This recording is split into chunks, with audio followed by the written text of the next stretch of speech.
And what do you want me to know, Mother? Okay, I would like to preface this with the fact that on May 7th of 2020, I lost custody based upon the fact that I elected to go around the court's order, and that the court found that I placed the children in a position where they were now in a caregiver environment, where the court had not initially ordered, and therefore it was indicated that moving forward, the children will be in the father's custody.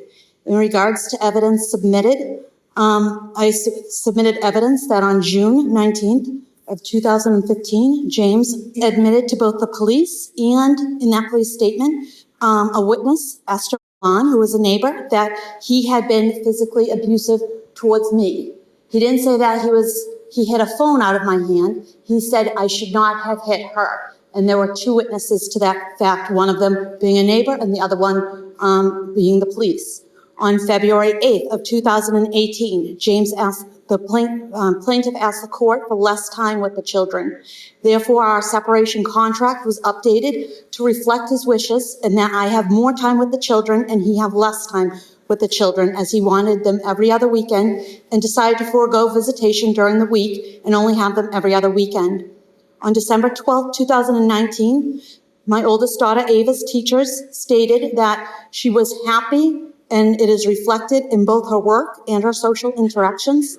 And on December 18th, 2019, just 5 months before I lost custody, Emma's teachers stated that Emma was making progress academically and has some social connections with other students in the class. On April 30th, 2020, just 8 days before I lost custody, DCF stated that the allegation of neglect on my part was unsupported. In regards to due process, I was told that I initiated the process of ignoring the court's rule when James and I exercised our natural and legal right to joint parenting by letting the children stay with their father for 2 weeks. And then on July 10th, James had broke both federal and state law 3 times and federal law 3 times when he claimed the children on tax returns. That is illegal. In regards to the opportunity to present reasons why the proposed action should not be taken, I stated on that May 12th hearing that stated that I was specifically concerned about James, plaintiff, withholding the children from me, as I demonstrated he had done in the past.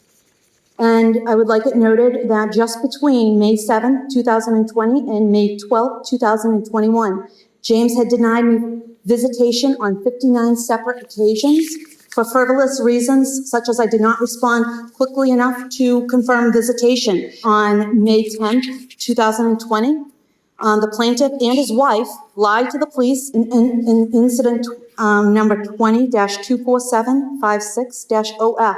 The plaintiff told the police that my visitation rights were suspended since August. The plaintiff's wife stated that the court reheard the case on 10/9/2020, but made no changes, which was a lie, leaving the suspended visitation rights in place as they were. I had to wait until the court signed off on the order on October 26, 2001 to actually see my children again.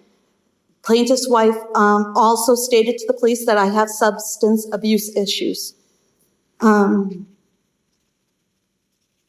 regards to the right to present evidence and to include the right to call witnesses and a decision based on the evidence presented, DCF recommended I request an order to disclose because they stated that they had been working with my then boyfriend and that they resolved any concerns that they had about him. May 7th, 2020, they recommended I request an order to disclose because they stated that they had been working with my then boyfriend and that they had resolved any concerns that they had about him, and that then boyfriend was willing to do at-home therapy and individuals therapy.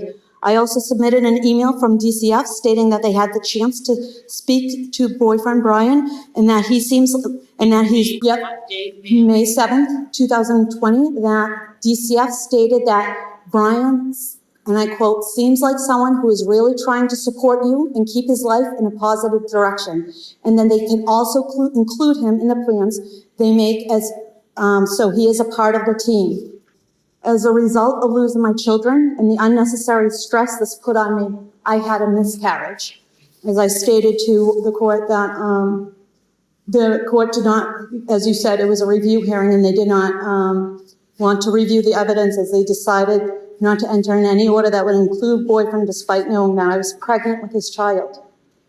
The allegations that Brian was present were third-party allegations that I would like to address in regards to the fraud upon the court and the lies that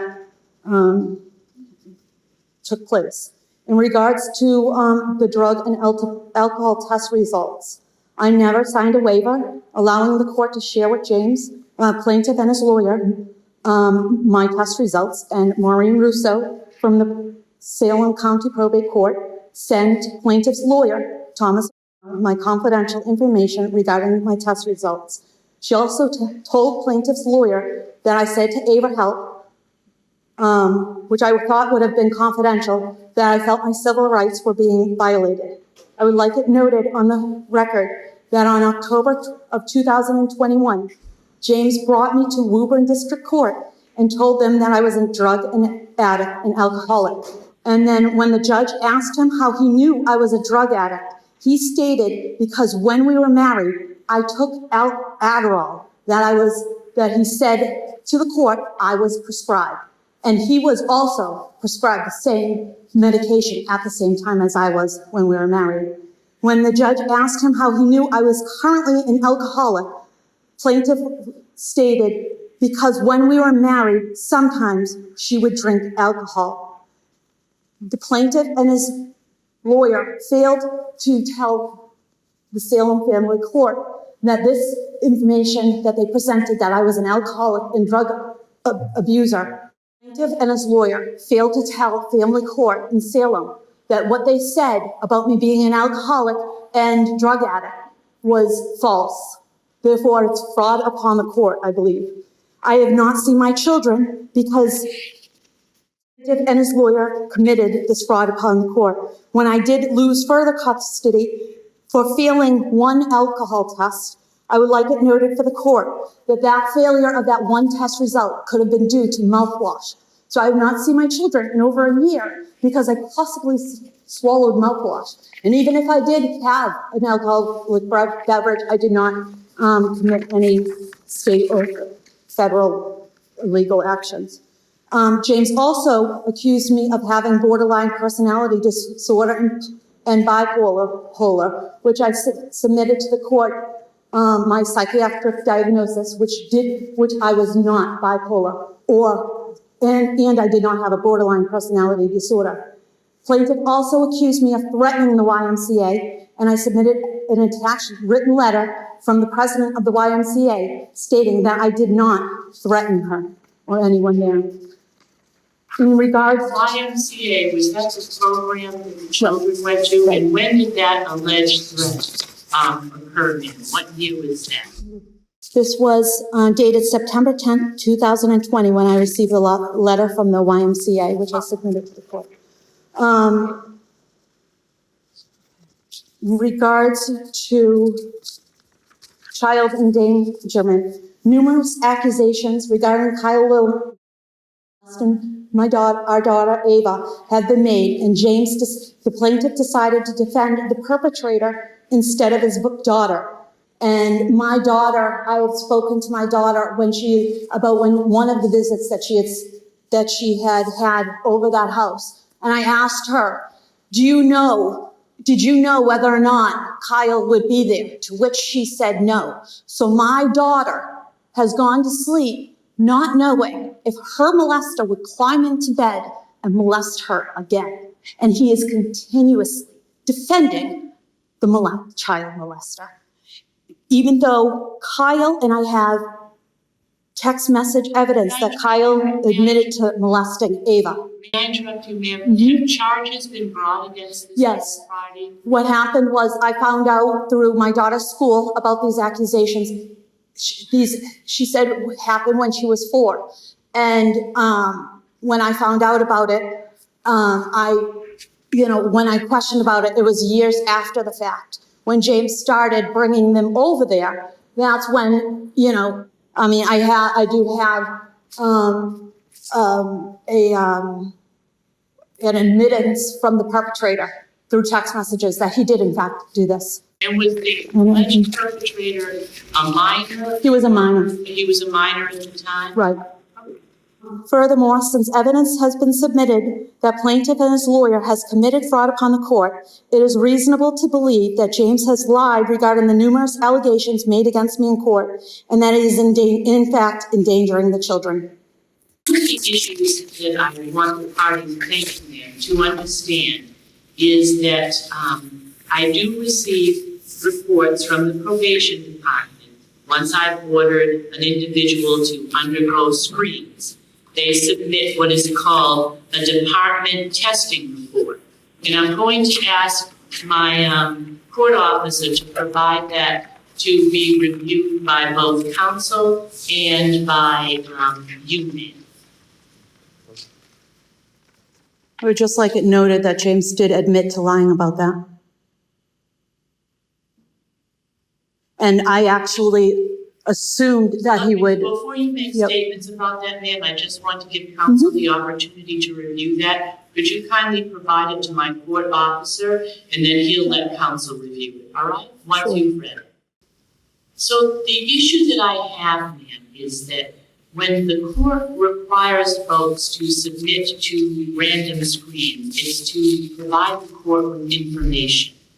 And it's my understanding from reviewing the probation department testing report, which you've reviewed, that from July 22nd, 2021 to the present, you have not submitted to any of these screens. And so unfortunately, that's provided me that in a way it's prevented me from having information that could confirm your sobriety.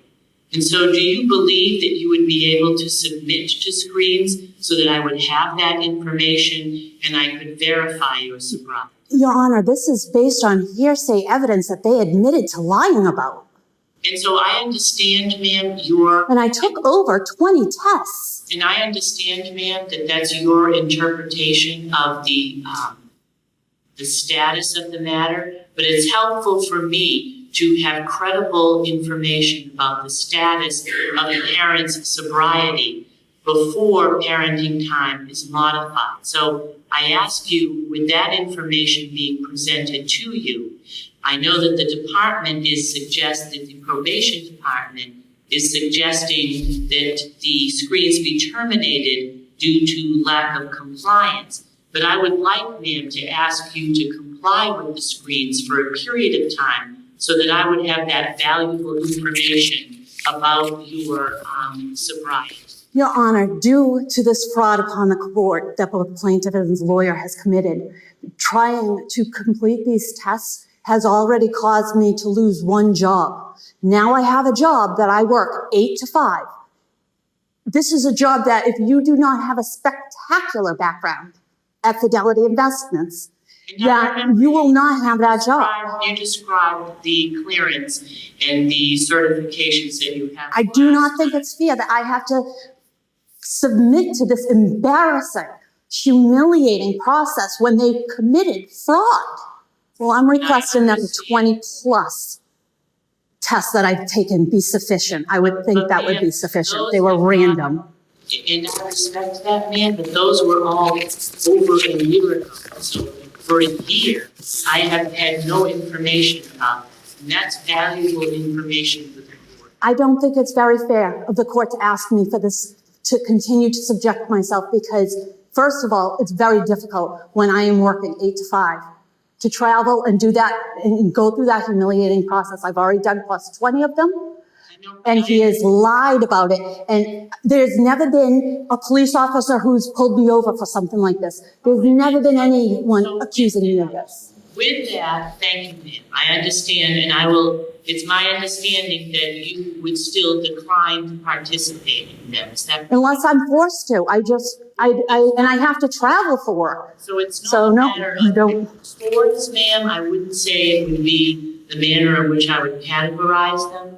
It's an order of the court that you complete those. And as a result, I've not had that information. But you do have 20 plus tests. And I respect that, ma'am, but that was over a year ago. Though you have not taken a test. And I've had a stable job since. And I thank you, ma'am. So it appears that the parties are pretty much at opposite ends of the spectrum relative to the issues of parenting time and custody. And refresh my recollection, because I know that I think we're almost at 200 docket entries. I think we're probably around 193 or 194. Has there been a guardian ad litem or a probation department investigation during the pendency of the pleadings, ma'am? What do you say to that? I think that if, considering, My question is, has there been? no, there has not. And I don't think, if the kids were in my custody, I don't see a reason for that because DCF already did their investigation and they said that there was no neglect. And the teachers have given reports saying how great the children were doing. So what I'm going to do is I'm going to take the. James beat me up in front of the kids. Ma'am, it's helpful, Sorry. ma'am. Please do not interrupt the proceedings. So the purpose of a pretrial is to see if we're able to come to any resolution or if we can perhaps narrow the issues down. And I think after hearing the information from both parties, the issues of legal and physical custody, parenting time, and child support all remain in dispute. And because there is a restraining order active in the matter, I'm not inclined to refer the parties to any dispute intervention or to the Essex County Bar Association conciliation program. I am going to give some thought to whether or not there should be an investigation through the probation department on the issue of custody and parenting time. I'm not going to refer any issue of child support because that's more a mathematical issue that the court can entertain based upon the court's review of the credibility of the financial statements that are presented to the court when the matter is appropriately scheduled. But I am going to continue, ma'am, that you have screens. What I am inclined to do, based upon your representations, that you have been, that there is no need for the screens, is I'm contemplating having a hair follicle for drug and alcohol, which would give me somewhat of a historical perspective as to your sobriety. So but I am going to require that you submit to drug and alcohol screens for a period of time, ma'am, so that I have that valuable information. Because I understand that you wish to move your parenting time from the virtual parenting time to in-person parenting time. Is that correct? Yes, this is completely unfair to me. He lied to the court and now I'm subjected to this? I understand, ma'am, that you disagree with the foundations as to why I believe it's important for me to have this information. But that will most likely be my order. I'm going to give some thought to whether or not there will be a hair follicle. And when was the last time that you had virtual parenting time, ma'am? What day is today? Wednesday? I believe it was last night. And how has that been going? My kids adore me. I was sick last Friday, and that's why, but I haven't missed any parenting time like they say. As I stated, it's been many occasions. Just one moment, please, ma'am. Do you use Our Family Wizard or a Close app? So this is the issue that I'm dealing with, trying to co-parent with. No, and I understand you have a lot of information for me, ma'am, but I've afforded this case probably in excess of 20 minutes. And it's my job to equitably allocate But the limited time that I have amongst all the important cases that I have waiting for. Right, but he runs to the Woburn court and keeps saying that I'm disobeying the restraining order every single time I speak to him about the kids, even though you Which said is I can why, text him. ma'am, that is why I asked, do the parties use Our Family Wizard or Close app? I just use the text messaging, and then he keeps And running to the counsel, court. do we use Our Family Wizard or Close app at all? I'm sorry, what? Do the parties use Our Family Wizard or Close app? No, what they've done is, they just text each other. Because I'm thinking that that probably is not going to be a suitable mechanism for communicating going forward further. So I most likely will give some consideration and require that the parties engage. It's either Close app or app Close. I always get it mixed and that's my error, but it's a free parenting application that the parties can initiate and communicate solely about the children. And that will be solely to schedule parenting time. Therefore, there's not going to be any concern as to one party violating the agreement, so forth and so on. So you may both want to Google Close app or app Close. And if there needs to be an initiating party, I would suggest, counsel, that you and your client be the initiating party and that you sit with your client to initiate that and then communicate to mother when that initiation has been completed so that she can sign up for it. Do you But that understand subjects that, me to further court dates with Woburn, because every time I talk to him about the kids, he runs to them. If you would let me finish, ma'am. What I will do then is amend your restraining order. It already got amended, and he went around that. If you could kindly, ma'am, let me finish my statements. I will amend the restraining order to indicate how the parties will communicate for scheduling the virtual parenting time. You already did that, and he went around your order, and he went to Woburn and said, she's text messaging me about the kids, and now I have 10 court dates for text messaging about the kids, even though you said I could text message specifically about the kids. I have 10 court dates as a result. Those matters, ma'am. This is not fair to me. And those matters will be addressed in the district court because they're beyond the scope of my jurisdiction. But I'm now subjected to court date after court date after court date because he goes around you, runs to the police, and runs to Woburn court, and I'm subjected to all this abuse. Thank you, ma'am. I believe that the parties have provided me with adequate and sufficient information today. This was a pretrial. I do not believe, based upon the information in front of me, that there's a resolution. I'm going to give some thought as to whether or not I'll order a probation investigation. I'll issue my orders and you'll receive them in the mail and with your next date. And that will conclude the matter today. Thank you. The party ready for us.